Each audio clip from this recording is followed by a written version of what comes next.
This is Porcupines 101 by Omar and Tyler. The scientific names for the porcupine are the Histrodicidae, which is the Old World name, and the Erethizontidae, which is the New World name. The North American porcupine is a New World porcupine. There are approximately 8,000 North American porcupine in the world. The biome that the porcupine is found in are deserts, grasslands, and forests. Porcupines are researched by trail cams and are also tagged to see where they are migrating.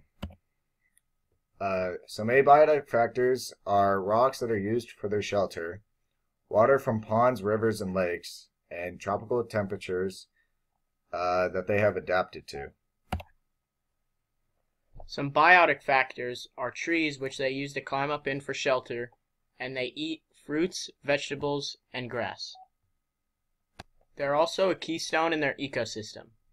They eat plants and berries, which goes into their waste and eventually helping spread seeds, and they're also a valuable food source for some of the carnivores in its ecosystem.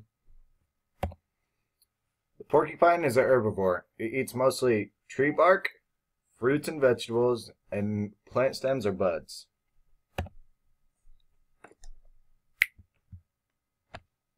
On the left is a food web for the porcupine, and on the right is a food chain that includes the porcupine.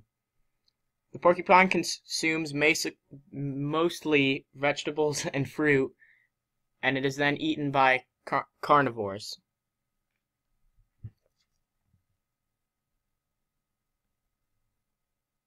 Porcupines are primary consumers, and their population size is measured by the counts of specific areas and estimates for areas like it.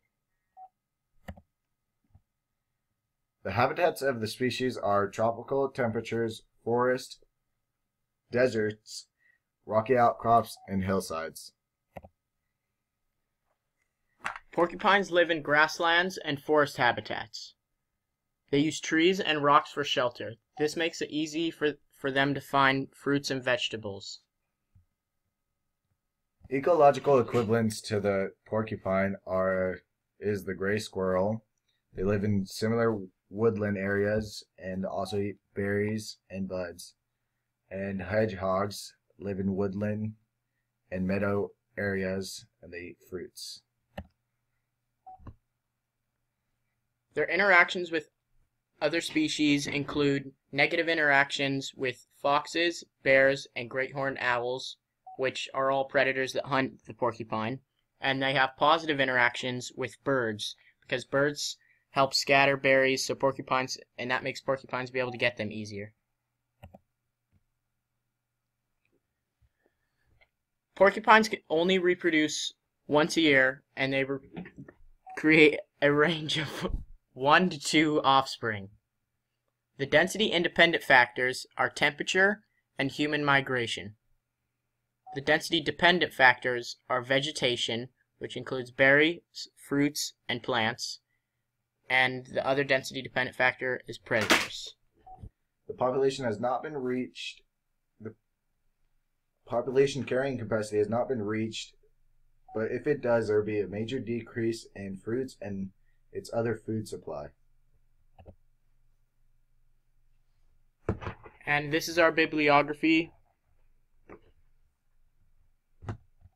Thank you for listening.